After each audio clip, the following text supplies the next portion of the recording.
Warning, the following audio transmission will forever change your outlook on society. You will no longer believe the narrative. You are about to wake up and see things for what they really are. News, facts, and opinions. This is the Doom Daily Show.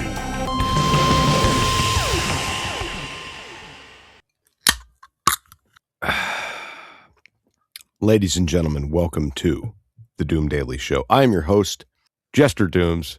The email, doomdailyshow@gmail.com. Everywhere on social media at Jester Dooms. The website, jestersvoice.com. And don't forget to like, share, and subscribe to the show. Leave us a review wherever it is you're listening. And send some love on the website. Use the audio feature. Send us a nice little "how you doing, guys" message to myself and producer Scooter. Today is Wednesday, February 11th, 2026. Good morning, everybody. Welcome to the Doom Daily Show. I hope you are doing well. It's hump day. You made it. I am wickedly exhausted to the point where I cannot see straight. So I know reading the articles I plan on reading on today's show is going to be difficult for me. I want to, first off, I hope your week's been good so far. Mine's been absolutely exhausting. I'm ready for my wife to get back home. She should be back today. Although where she currently is, inclement weather is looming, and they're already talking about delaying flights.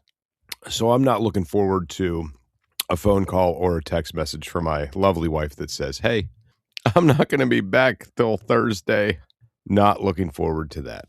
Yesterday, if you guys caught me on TikTok Live, I'm working on one heck of a massive bonfire on the homestead. I was out there in the excavator, scooping some wood and stacking it up high. It's going to be a gigantic, awesome fire. I'm so excited.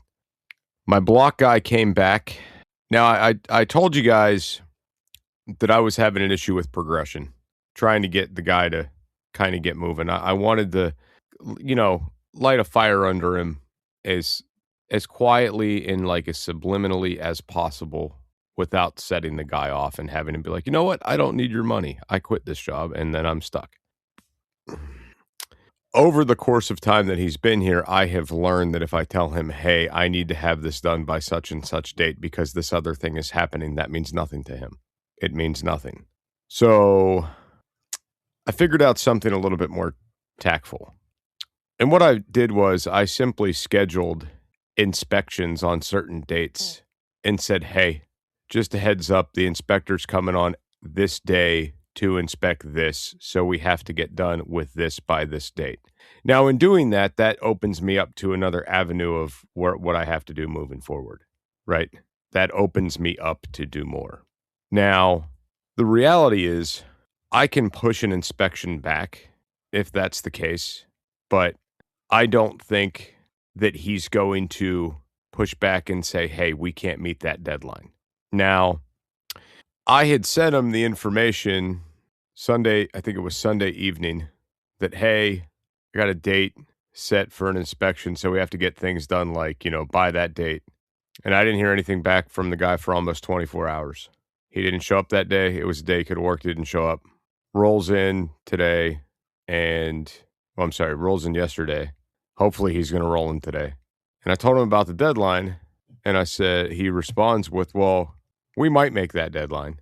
Okay, might is not the things I need to hear right now, because that deadline is all dependent on me getting the other guys out here who I have a deposit with, which I'm going to lose if we keep pushing this back. Not trying to be mean or not trying to be nasty, but we have to progress forward or it's going to start costing me tremendously. With the amount of work I've seen the guy get done today, it's kind of along the lines of, well, if you keep staying on the progressive path that you're on, maybe we'll get there. Maybe you'll have to work the fucking weekend in the rain. Maybe. I don't know. But the frustration is mounting. And my wife is usually a little bit more subtle when it comes to these things. But I digress. I think my plan of simply saying, hey, there's deadlines to be met. There's people showing up to do things. I need you to have your portion done is about the best I can do. We'll be right back after these messages. Can't get enough of Jester Dooms? Check out his other show, It's Doomsday Podcast, available on all podcast platforms. That's It's Doomsday Podcast. Back to the show. Ladies and gentlemen, welcome back to the Doom Daily Show. I'm your host, Jester Dooms. The email, doomdailyshow@gmail.com. I'm exhausted. I am exhausted. The night before last, I didn't go to sleep, I think, till midnight, and randomly woke up and was wide awake at 3 a.m. Didn't go back to sleep till about 5, just to get back up at 7 to take the kids to school. And it's been ongoing nights of like little to zero sleep. And I wish I could say it had something to do with my wife not being here, but it's not. Like I get odd sleep when she's here as well, but I don't know.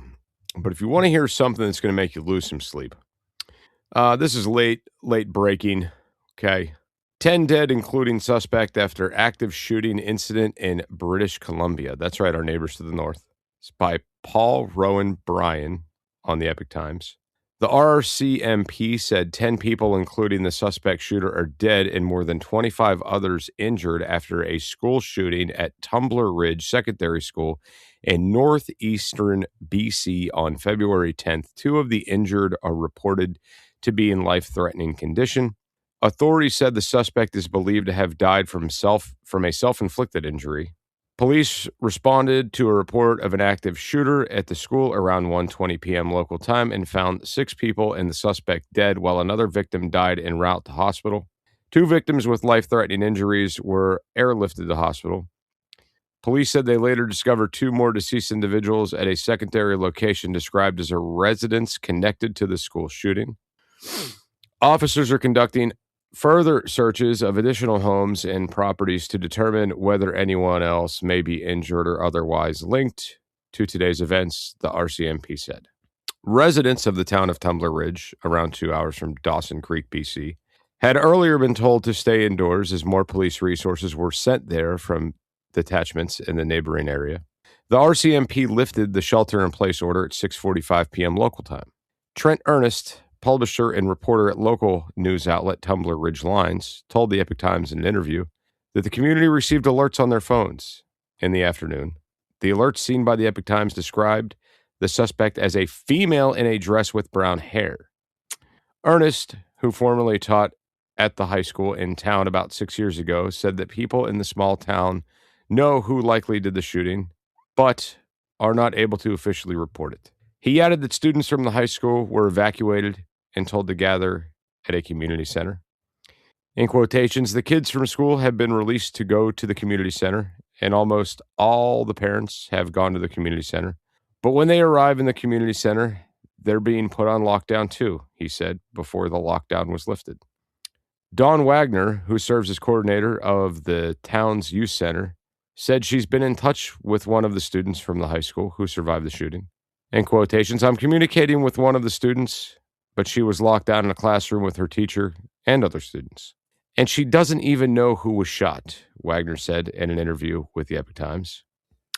She added that her son worked at the community center just across the field from the high school.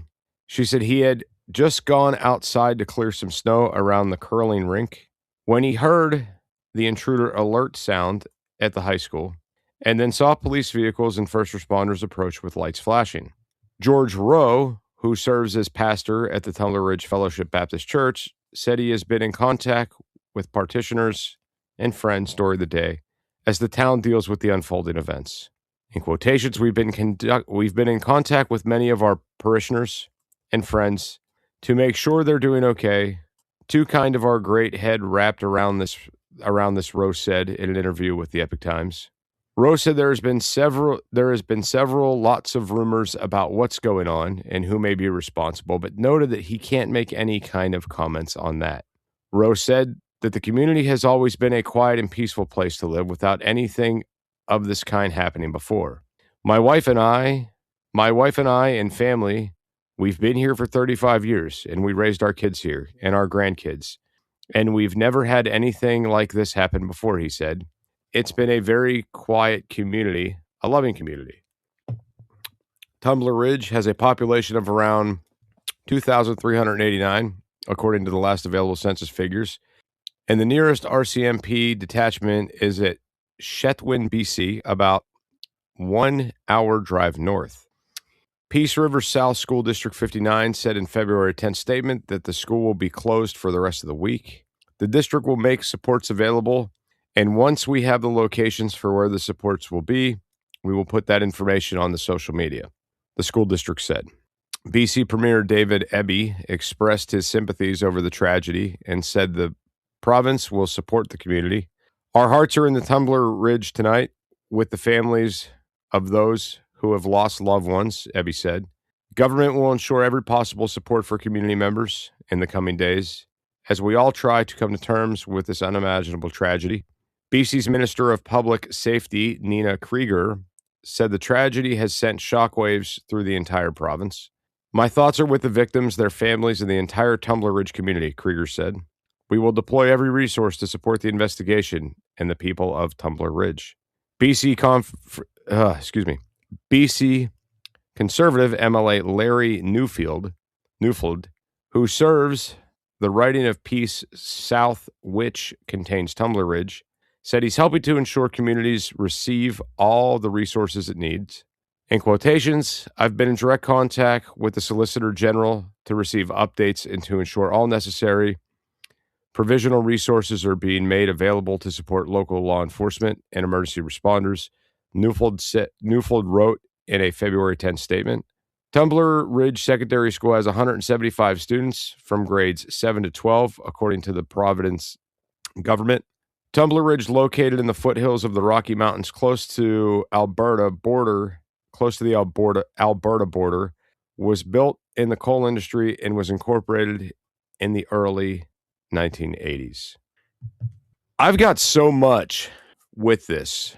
First off, we don't hear about too many shooting attempts that take place in Canada, okay? And I'm not steeped on Canadian law. I don't know what all their restrictions on firearms are, but I know there is quite a few. Years ago, I had some listeners up in Canada that would listen to the It's Doomsday podcast. And occasionally on social media, I would share some firearms-related content. Not that much. But if you guys were privy to having my Snapchat back in the day for the It's Doomsday podcast, it was a hell of a thing to be connected to.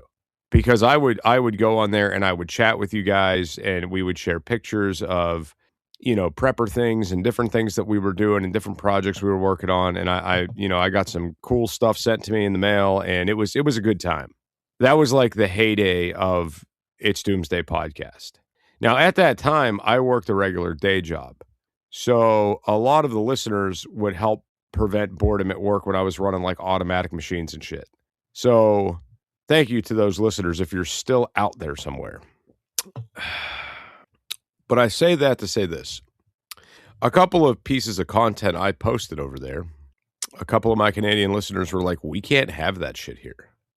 I posted a picture of a shotgun, a Mossberg 500 tactical turkey shotgun. It's basically a pump action 12 gauge with a pistol grip and a collapsible stock. And they said, yeah, we can't have shit like that.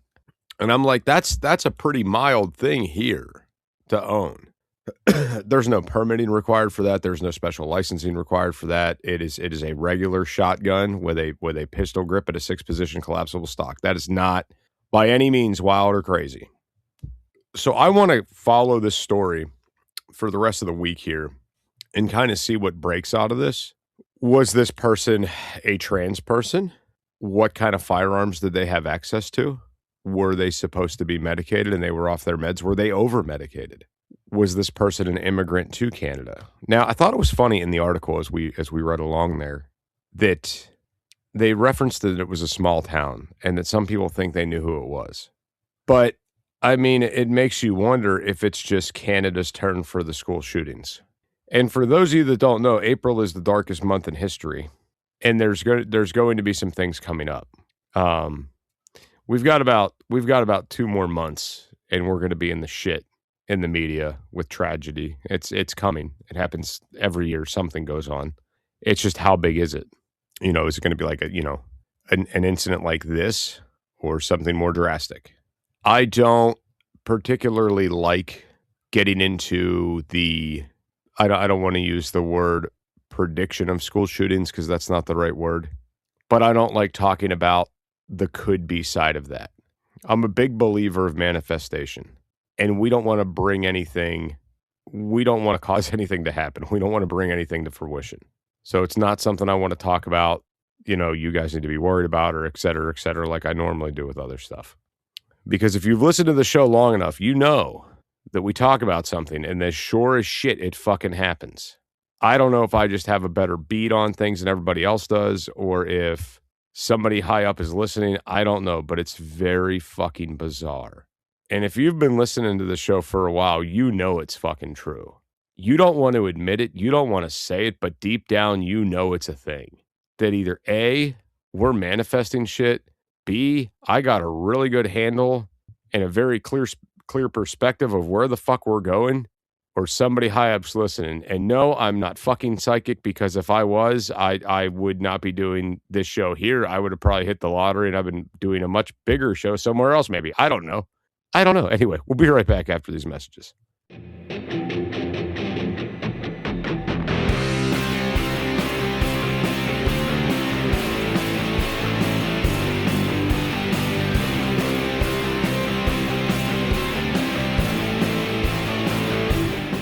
Jester from It's Doomsday Podcast and the Doom Daily Show here. Do you ever find yourself overloaded with way too much information? Too many logins, too many passwords, too many websites for stuff you like? Yeah, I'm the same way. You don't have to worry about that with the Doom Daily Show and It's Doomsday Podcast. Let's make it simple. Just visit linktree.com/JesterDooms. Add it to your bookmarks. That way, when you need to find the right information, it's right there, under a tap of your finger or a click of your mouse. Go to linktree.com/JesterDooms. Get it, got it, done. Remember, no one has all the answers, but this will provide you with a place to start. linktree.com/JesterDooms.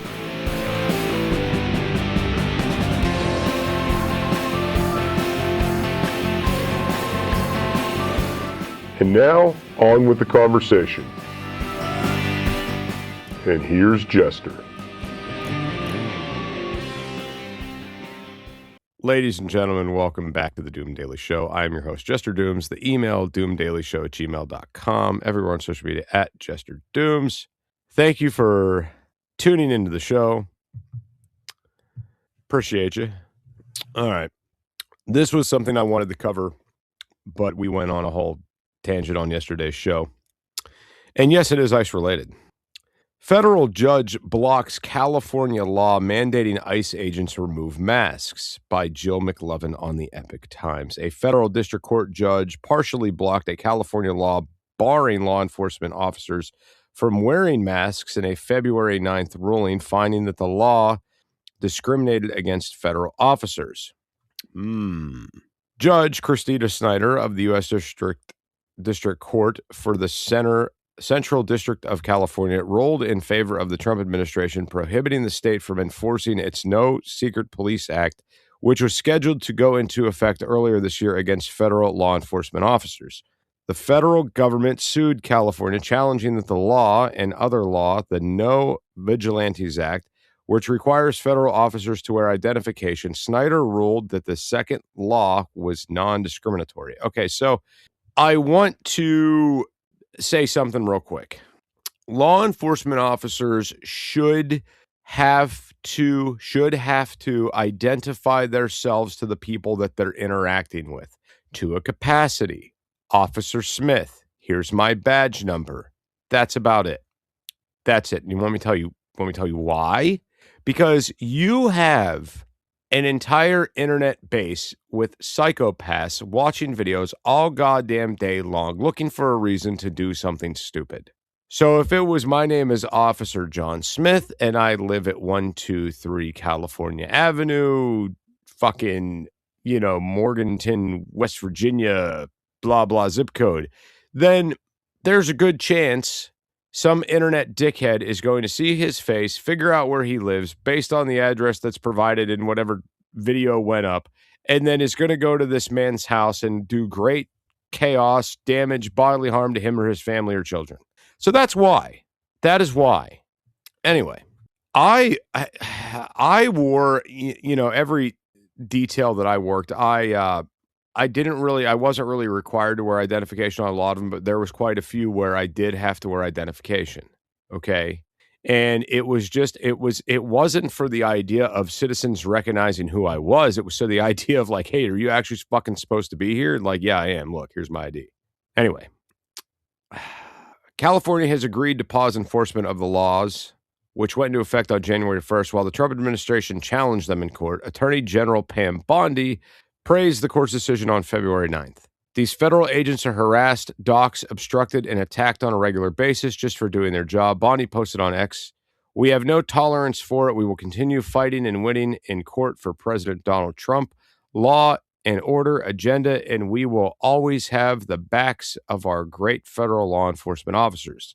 California Governor Gavin Newsom signed both bills into law in 2025 in response to a federal immigration enforcement operation in the state. The No Secret Police Act prohibited any law enforcement officer from wearing a facial covering while performing official duties unless the agency employing the officers has a police policy regarding the covering. Some exceptions were made for SWAT teams in other cases. The No Vigilantes Act requires any law enforcement officer operating in the state to visibly display their identification, indicating his or her agency name or badge number when working. The U.S. Department of Justice, DOJ, argued that the two state laws violated supremacy clause of the U.S. Constitution, which mandates that if the state law conflicts with federal laws, the federal laws take precedence. The department also argued that the laws violated the Intergovernmental Immunity Doctrine, which prevents federal and state governments from interfering with each other's operations. The DOJ argued that prohibiting facial coverings and requiring identification puts officers' safety at risk. Violent crime against federal immigration officers has skyrocketed in recent months. Snyder found the No Secret Police Act did not apply equally to all law enforcement officers in the state, and therefore it unlawfully discriminates against federal officers according to her ruling. Now, I do got to say one thing. How many officers in California wore an N95 mask while working? Okay, moving on. But such discrimination violates the supremacy clause of the court in consideration. She wrote, California may not enforce the facial covering of the No Secret Police Act SB 627 against federal law enforcement officers. The judge denied the federal government's other challenges. The state law was already receiving pushback by the largest metropolitan police agency in the state. Los Angeles Police Department Chief Jim McDonald said his officers would not enforce it.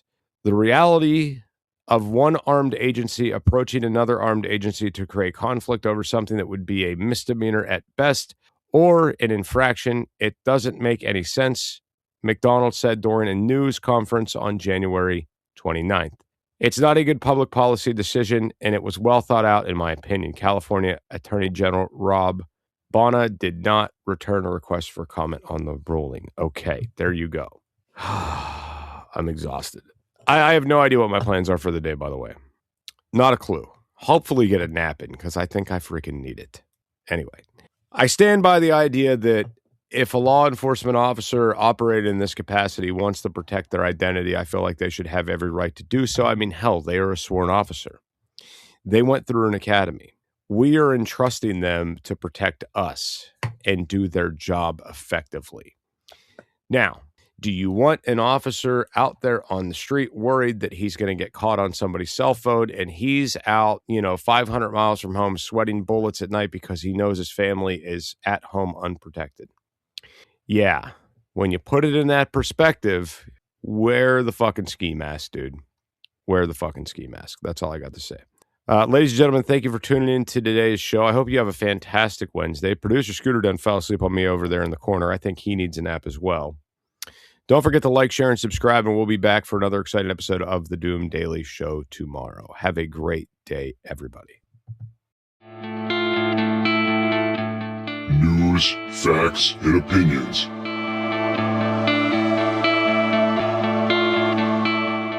This is the Doom Daily Show.